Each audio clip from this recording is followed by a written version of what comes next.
అది రామాపురం అనే గ్రామం. ఆ గ్రామంలో చంద్రం తన యొక్క భార్య అయినటువంటి కౌసల్యతో కాపురం ఉంటూ ఉంటాడు. చంద్రం వాళ్ళు చాలా ధనవంతులు, కానీ వాళ్ళకి పిల్లల్లేరు.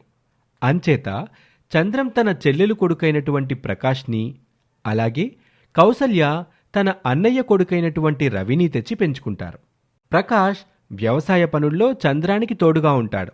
అలాగే రవి కౌసల్యకి సహాయంగా ఉంటాడు. అలా వారి జీవితం ఎలాంటి ఇబ్బందులు లేకుండా సాగిపోతూ ఉంటుంది. ప్రకాష్, రవి వాళ్ళ ఊరు వెళ్ళిపోతారు. అప్పటిదాకా పండగలా ఉన్నటువంటి ఇంటి వాతావరణం వాళ్ళు వెళ్ళిపోవటంతో చాలా మారిపోతుంది. ఆ సమయంలో మనసులో కౌసల్యకి మాత్రం సొంత పిల్లలు లేరు అనే దిగులు ఉంటుంది. అప్పుడే బయట నుంచి వచ్చినటువంటి చంద్రం దిగులుగా ఉన్నటువంటి భార్యని చూసి ఆమె దగ్గరికి వెళ్ళి ఇలా అంటాడు. ఏమైంది కౌసల్య, ఎందుకట్టా ఉన్నావు? ఒంటో బాలేదా? ఒంట్లోనే కాదు, మనసే బాగోలేదు. ఇప్పుడేమైంది నీ మనసుకి? ఇంకా ఏం కావాలి? నిన్నటిదాకా కలకల్లాడుతూ ఉన్నటువంటి ఇల్లు ఇప్పుడు చూడండి, బోసిపోయింది. అయ్యో, ఆ మాత్రం దానికేనా? వెళ్ళిన వాళ్ళు మళ్ళీ తిరిగి వస్తారు కదా. అలా కాకుండా ఎప్పటికీ మన దగ్గరే ఉండేటట్లుగా మనకొక పాప బాబు ఉంటే బాగుండండి. నిజమే నువ్వు చెప్పింది, కానీ మన చేతిలో ఏముంది చెప్పు? అంతా భగవంతుడి దయ. భవతి భిక్షాందేహి, భవతి భిక్షాందేహి తల్లి, ఆకలితో ఉన్నాను, ఒక ముద్ద అన్నం పెట్టు. అదిగో చూడు, ఎవరో స్వామీజీ వచ్చారు, భోజనానికి ఓ ముద్ద అన్నం పెట్టుపో. ఇక కౌసల్య బయటకు వెళ్ళి స్వామీజీతో ఇలా అంటుంది. స్వామీజీ, కాళ్ళు కడుక్కొని లోపలికి రండి, మీకు భోజనం వడ్డిస్తాను. కౌసల్య చెప్పినట్టుగానే స్వామీజీ కాళ్ళు కడుక్కొని వస్తారు. భోజనానికి కూర్చుంటారు. కౌసల్య దగ్గరే ఉండి ఆయనకి కావలసినవన్నీ వడ్డిస్తుంది. కౌసల్య పెట్టినవన్నీ స్వామీజీ భుజిస్తాడు. భోజనం ముగించుకొని తిరిగి వెళ్తూ ఉండగా ఇంట్లో పిల్లలు లేరా అని స్వామీజీ అడుగుతారు. అవును స్వామి, మేము ఏ జన్మలో ఏ పాపం చేశామో తెలీదు గాని ఈ జన్మలో పిల్లలు కలగకుండా ఆ పాపం ఇప్పుడు కొడుతుంది. నేను మీకు ఒక పండునిస్తాను. ఈ పండుని నువ్వు నీ భర్తతో కలిసి పంచుకుని తినాలి. మీకు పండంటి బిడ్డ పుడుతుంది. ఇక ఆ మాట వినగానే కౌసల్య చాలా సంతోషిస్తుంది. తన భర్త దగ్గరకు వెళ్ళి జరిగింది మొత్తం చెప్తుంది. సరే, మనం స్వామి చెప్పినట్టుగానే చేద్దాం. ఇక చంద్రం, కౌసల్య స్వామీజీ చెప్పినట్లుగానే చేస్తారు. ఆ తర్వాత ఎవరి జీవితంలో వారు బిజీ అయిపోతారు. కొన్ని రోజుల తర్వాత ఊరికెళ్ళినటువంటి రవి, ప్రకాష్ ఇద్దరూ ఇంటికొస్తారు. వారిని చూసిన కౌసల్య ఎంతో సంతోషిస్తుంది. వారి రాకతో కౌసల్య పండగ జరుపుకుంటున్న సంతోషం, వారొచ్చారని వారి కోసం రకరకాల పిండి వంటలు చేసి పెడుతుంది. అలా రోజులు గడుస్తూ ఉంటాయి. ఒకరోజు కౌసల్య కళ్ళు తిరిగి పడిపోతుంది. అదే సమయంలో అక్కడే ఉన్నటువంటి రవి గబగబా వెళ్ళి చంద్రాన్ని పిలుచుకుని వస్తాడు. చంద్రం, ప్రకాష్ ఇద్దరూ ఇంటికి తిరిగొస్తారు. ఏమైంది కౌసల్య, కళ్ళు తిరిగి పడిపోయావంటగా? రవి వచ్చి చెప్పాడు. ఏం జరిగింది? అది మీరు తండ్రి కాబోతున్నారండి. ఇక అక్కడే ఉన్నటువంటి రవి, ప్రకాష్ ఇద్దరూ కలిసి ఏమైంది మావయ్య అని అడుగుతారు. మీతో ఆడుకోటాకి తొందరలోనే మీకు బుల్లి మరదలో, బుల్లి బావమరదో రాబోతున్నారా? ఆ ఇంటి వాతావరణం పండుగ వాతావరణంలా మారిపోతుంది. కౌసల్య ఆనందానికి అవధులు లేకుండా పోతాయి. తల్లిని కాబోతున్నాను అని తెలుసుకున్నటువంటి కౌసల్య ముక్కోటి దేవుళ్ళకి మొక్కుకుంటుంది. అలాగే రోజులు గడుస్తూ ఉంటాయి. కౌసల్య పండంటి ఆడపిల్లకు జన్మనిస్తుంది. పేరు స్రవంతి. స్రవంతి పుట్టిన తర్వాత రవి, ప్రకాష్ ఇద్దరూ వారి ఇళ్లకు వెళ్ళిపోతారు. కూతురు పుట్టాక కౌసల్యకి అసలు తీరికే దొరకదు. చంద్రాన్ని కూడా పట్టించుకోవడం మానేస్తుంది. స్రవంతి యొక్క ఆలనాపాలనా చూసుకోవడంతోనే కాలం గడిచిపోతూ ఉంటుంది. స్రవంతి పెరిగి పెద్దదవుతుంది. స్రవంతితో పాటు తన ఇద్దరు బావలైనటువంటి రవి, ప్రకాష్ ఇద్దరు కూడా పెరిగి పెద్దవాళ్ళవుతారు. చదువుకోవటం కోసం స్రవంతి స్కూల్కి వెళ్లటం మొదలు పెడుతుంది. రవి, ప్రకాష్ ఇద్దరూ తమ మరదల్ని చాలా జాగ్రత్తగా చూసుకునేవాళ్ళు. వాళ్ల తల్లిదండ్రుల కంటే కూడా వీళ్ళిద్దరూ బాగా చూసుకునేవాళ్ళు. స్రవంతి చాలా బాగా చదువుకునేది. ఇక స్రవంతి పై చదువులు చదువుకోవాలంటే ఆ ఊర్లో అవకాశం లేదు. అందుకోసం పట్నం వెళ్ళాలి అనుకుంటుంది. అమ్మా, నాన్న, నేను పై చదువుల కోసం పట్నం వెళ్ళాలనుకుంటున్నాను.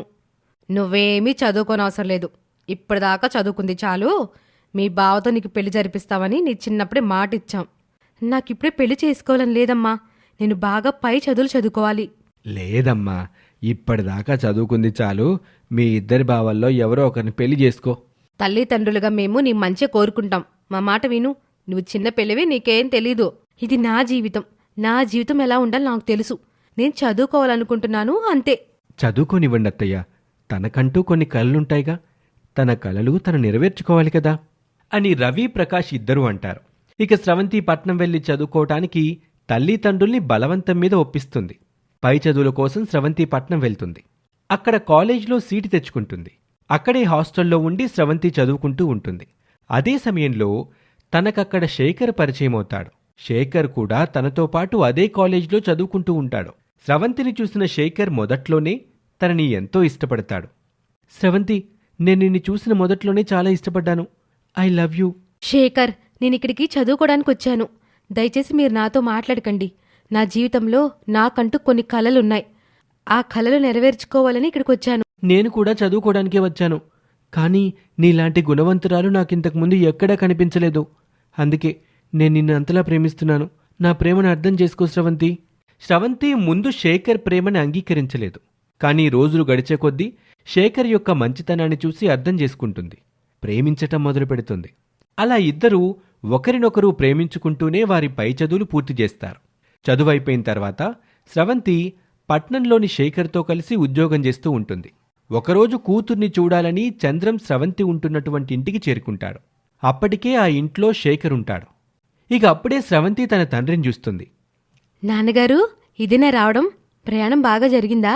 ప్రయాణం బాగా జరిగింది తల్లి. నువ్వెలా ఉన్నావమ్మా? అమ్మ ఆరోగ్యం ఇప్పుడు ఎలా ఉంది? బావలు ఎలా ఉన్నారు? అందరూ బానే ఉన్నారు. అన్నట్టు ఈ అబ్బాయి ఎవరు? అతను శేఖర్ నాన్న. నేను ఇతను కాలేజ్ రోజుల నుంచే ప్రేమించుకుంటున్నాం.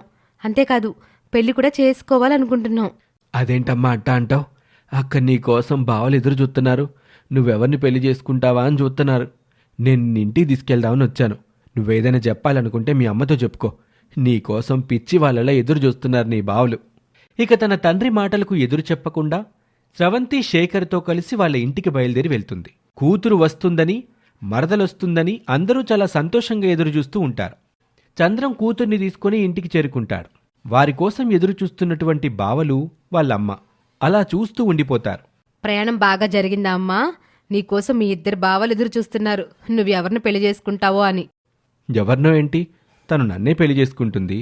తనకు నేనంటేనే ఇష్టం. కాదురా, తనకి నేనంటేనే చాలా ఇష్టం. కాదు, తనకు నేనంటేనే ఇష్టం. కాదా, తనకు నేనంటేనే చాలా ఇష్టం. ఇలా ఇద్దరూ స్రవంతి తలా ఒక చెయ్యి పట్టుకుని స్రవంతి నా భార్య అంటే నా భార్య అని, నా సొంతం చేసుకుంటానని అంటూ ఉంటారు. అమ్మాయి స్రవంతి, నువ్వు చెప్పు, ఈ ఇద్దరిలో నువ్వెవరిని పెళ్లి చేసుకుంటావు? ఏమండి, మీరేంటి అలా చూస్తూ నిలబడ్డారు? ఏమైనా మాట్లాడండి. నేనేం మాట్లాడాలి? మీ ఇష్టాలు మీకెట్టా ఉంటాయో అమ్మాయికి కూడా ఒక ఇష్టం అంటూ ఉంటుంది కదా. తనకి ఇష్టం ఏంటో ముందు తెలుసుకోండి. ఇది అమ్మాయికి కూడా తెలుసు కదా, తనెవరో ఒకరిని చేసుకొని తీరాలని.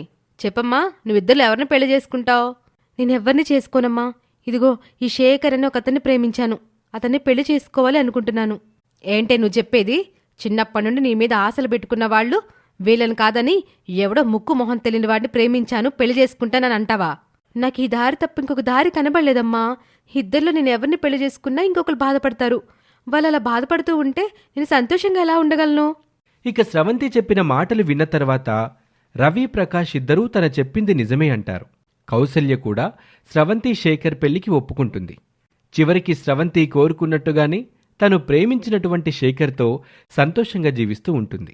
మునుపటిలాగానే తన బావలతో తన యొక్క బంధాన్ని నిలబెట్టుకుంటుంది. ఈ స్టోరీ మీకు నచ్చితే లైక్ చేయండి, కమెంట్ చేయండి.